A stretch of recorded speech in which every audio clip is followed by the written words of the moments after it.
Hello, everyone. Thank you very much for joining me. My name is Dan Pearce, and I am the Academic English for Business AEB Program Leader at Hertfordshire Business School. This presentation was made with Helen Stamp, Senior Lecturer, Karen Robbins, Associate Dean for Learning and Teaching, and also Diane Sloan, Professor of Learning and Teaching at Newcastle Business School. The title of this talk is Optimising Online Academic English Support for Large International Student Numbers using the Chem model. So I'll start by explaining what is the Chem model. I'll then take you through the growth process of Chem, recent years developments, some statistics and analyses, and some challenges for your consideration, as well as some plans for the future. So first of all, what is Chem? The context of the academic English for business materials is really important. So rather than using generic materials, the academic English tutors on our academic English for business program, in other words, our in-sessional tutors, they make their materials very relevant towards the module that they are supporting. So in other words, their support is very contextualized. And this has lots of benefits, as it's seen immediately as being more relevant to students when they come into our classes. This takes us then to the position of the AEB program and tutor within the business school. So at the Hertfordshire Business School, we run a business school service with our academic English support. And this is in contrast to a centralized service that could be run via the library or via the English Language Centre. And this is what we mean by embedding. The position of the EAP tutor within the degree and the program teams is very much seen as one of an equal. This then takes us to the mapping of the academic English and study skills within degree programs. And mapping has to do with ensuring that we are teaching the appropriate skills at the right time. And this means that we are identifying and understanding the students' needs and the appropriateness and timeliness of our delivery throughout the academic year. When I joined the business school 3 years ago, I was fortunate to have Diane Sloan and Elizabeth Porter's 2009 paper on the Chem model, which really outlines the way in which this in-sessional form of academic English support should be designed and implemented. This diagram on the screen shows you the kind of stakeholders that are involved in the strategic framework. Having embedded EAP support within a business school, it very much relies on various teams working together. So you've got the academic English team, you've got the module teaching teams, you've got various program leaders, and then you've got the learning and teaching policy, which is helping to drive forward, our support. It's really a big team communication endeavor, and various teams communicating with each other, and it needs the buy-in of the Learning and Teaching Associate Dean. We were very fortunate for our Associate Dean, Karen Robbins, to have observed this model at Northumbria University and then brought it into our business school, and she has continued to champion it over a 10-year period. And this has allowed our academic English provision to grow significantly, which we'll see in a minute. So in terms of the growth process, it was slowly accepted more broadly as staff saw the risks as being minimal and the benefits being potentially significant. There has been a need for the Learning and Teaching Associate Dean to recommend AEB in staff and senior executive meetings. There's a need for myself, the AEB program leader, to be reaching out and talking to different teaching staff about AEB. And there's a need for our teaching staff of 6 AEB tutors to convince the students of the value of AEB.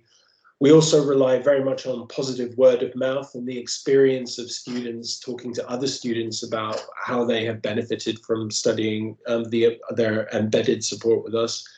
And there's the positive experience of staff with AEB tutors creating that essential feeling of credibility, trust, and comfort.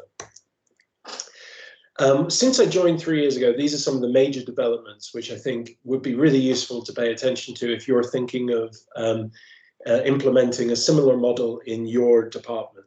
First of all, timetabling the academic English provision is essential. As soon as you timetable the support, you'll notice a threefold increase in attendance. It is tricky, though, to timetable academic English support. For example, the Chem model stipulates that the academic English session should immediately follow the main lecture. There should be not much of a gap in between. That encourages the students to stay in the same place if we're carrying out education in a face-to-face learning environment. We got more flexibility with timetabling AEB workshops when we moved online because of the room availability was simpler. And another driver that is important to consider is the business communication certificate. So the way a student achieves this certificate is by attending 70% of an AEB tutor's lessons. So that means that they've shown thorough engagement in our provision, and we're able to offer them this certificate. It's a certificate signed by the dean of the business school, and it's really attractive. Students value it enormously, which we'll see in the survey data later. We've seen now that AEB is completely embedded into our biggest programs with overseas students, that is MSc International Business, MSc Management, MA in Human Resource Management, and our MBA programs. We increased our provision of teaching undergraduate students from 2 to 6 UG modules, and at postgraduate level from 15 to 25 modules. So all of those modules now have an academic English tutor embedded into that module and is teaching 1 hour per week. On average, nowadays, we're teaching about 150 students in a single lesson per week, which is really, as I said before, a reflection of timetabling the AEB workshops. Big numbers, we're not really supporting them as well as we would like to at a kind of an individual level, but then we do remunerate the AEB tutors with additional time so that they can provide feedback on drafts, they can provide students with help during the refer-defer period, and possible one-to-one ad hoc lesson support as well. We've seen a lot of engagement in our diagnostic writing test, which is called the Academic English and Skills Assessment. This is compulsory for all overseas students, and that's a big undertaking, but we really have managed to test more and more students like this and give them that vital formative feedback, which helps to avoid problems with things like referencing, academic misconduct before they get to the main summative submissions. We've increased our draft support. An interesting development is that under the umbrella of Academic English for Business, we've introduced a peer-assisted learning scheme, which is basically a academic mentoring scheme, where, say, for example, I taught a student over a course of a semester. They engaged thoroughly with my teaching and they achieved well. They then come back to work alongside me as a PAL leader, and this provides another kind of vital level of support, an extra layer of support for these big numbers of students, and it also gives them a great boost with their employability. We've increased our provision of technology as well. So, for example, early in the lockdown, we were quickly adapted to using Zoom and Teams. At first Teams, and now we're wedded to Zoom because Zoom, we received an institutional site license for that. We managed to keep up with an online register system to be UKVI compliant. At first that was with MS Forms, now it's done with Zoom's registration feature. All of our sessions are recorded and put online. They're featured in the modules, following the guided learner journey. So that is providing more flexible learning for students. We're now using Mentimeter. We also received a Mentimeter site license. Mentimeter allows us to have, engagement with these large, numbers of students, 150 students in a class. And we're being active with collaborative writing documents as well. So using OneDrive to practice writing, collaborative writing exercises in class. Moving on to now the surveys that I mentioned before. Before we conducted the surveys, we actually did a pre-survey analysis of 1,254 students across 27 modules, looking at 2,802 of their grade results. The data consisted of final grade, the percentage of AEB sessions attended, and we accounted for things like gender, age, residential status, and fee category. The question we wanted to know was, does the level of AEB attendance affect the grade obtained once demographic factors are taken into account? And we can see on this screen here, using, as a result of the work of our lead statistician who used multi-level modeling, we could see that there was a 7.4 percentage point increase in student grades for students who had thoroughly engaged with our classes. So in other words, achieving the certificate. If they had, attending approximately 8 from 11 sessions or 7 from 11 sessions, we could see that there was a 7.4 percentage increase in their grades. It's important to note that this analysis cannot separate the effect of AEB attendance from a very well-motivated student. Now we move to the actual surveys, and we can see that on the screen here we have the sample data. 115 students took our student survey. 65 of them were at master's level, and there was a pretty equal blend of male and female participants. The main demographic information revealed that our students were predominantly Black or Black British African or Asian British Indian. Most were aged 18 to 24 years old. And curiously, we did get a number of students taking part in the survey who were not overseas and spoke English as their first language, so 27. This is important to note because we're very much moving towards a model of academic English delivery at postgraduate level where we're not going to differentiate between overseas and home students. So we think that we can tackle things like academic misconduct by not differentiating, by offering that ACER test to as many students as possible, really opening up our support. Our hypotheses were that students would feel more confident in their academic English after they had studied with us. And we also believed that they thought that AEB would be a valuable part of their degrees. And we can see from this chart that for those students who were feeling mostly unconfident before they took AEB with us, 36.8% were very confident by the end, and 52.6% were mostly confident by the end of their support with us. One of the key features of our support is that we really drill down deep into the assignments, and we try to get them to understand these as well as possible. And we can see that for those that were mostly unconfident, 54.2% were very confident at the end of their module, and 45.8% were mostly confident by the end of their module.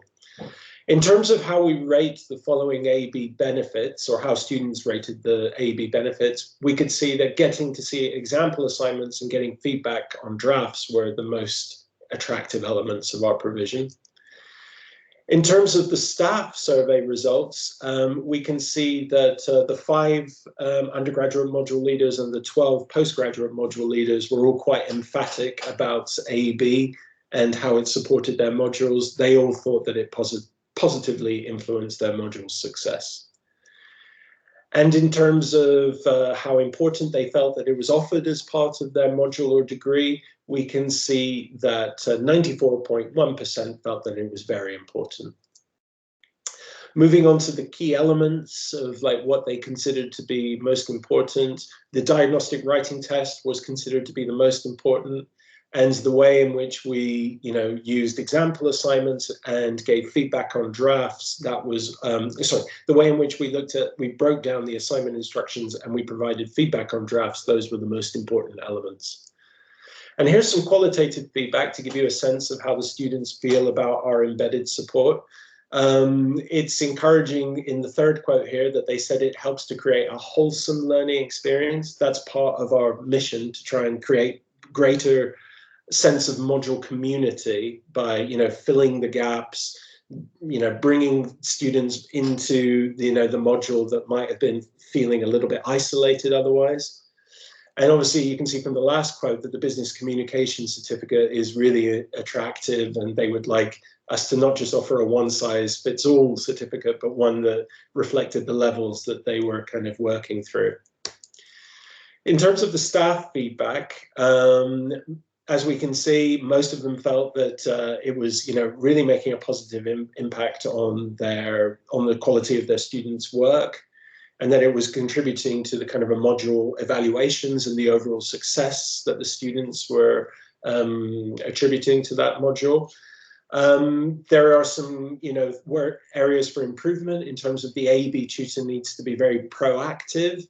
So the most successful A/B tutors are the ones that, try to forge that connection with the module leader, try to be as helpful as possible. You spot a problem, you raise the awareness of it to the module leader. You're asking questions about, what is it that you're looking for in this assignment? Really trying to, be as helpful as possible in that sense.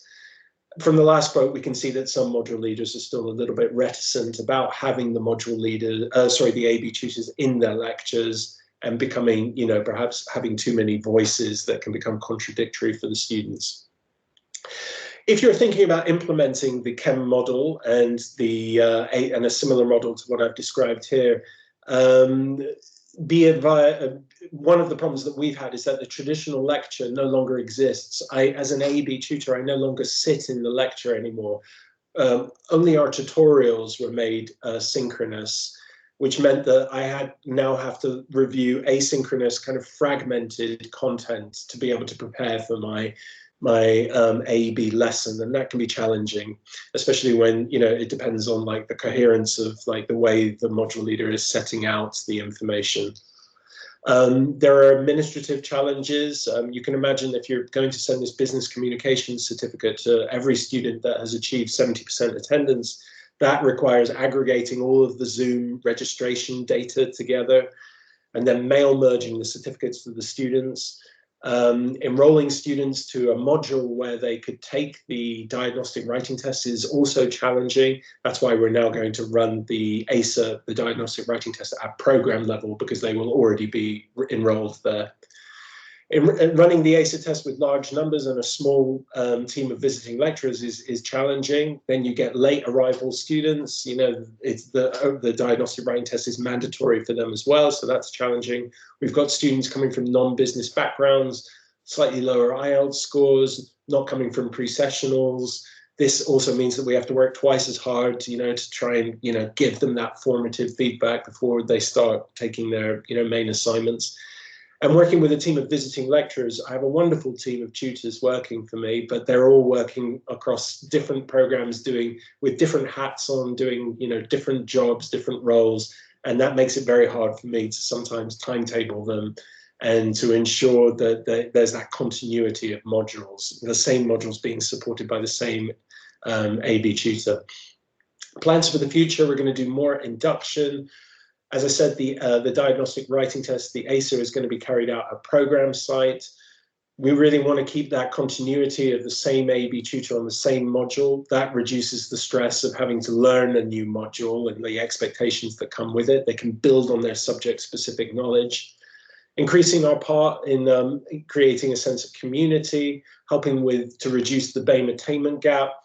We hope to take all of this data and put it into a journal that will be submitted to the Journal for English for Academic Purposes, and we may run a comparative analysis of the results that I showed you, which were taken from the summer of 2020 with the summer of 2021. So have there been any differences after a full year of studying online? Thank you very much for listening. These are the references in case you would like to read up more on the Chem model. And I do encourage you to, because it is a really excellent way of delivering English for academic purposes. Thank you for your time.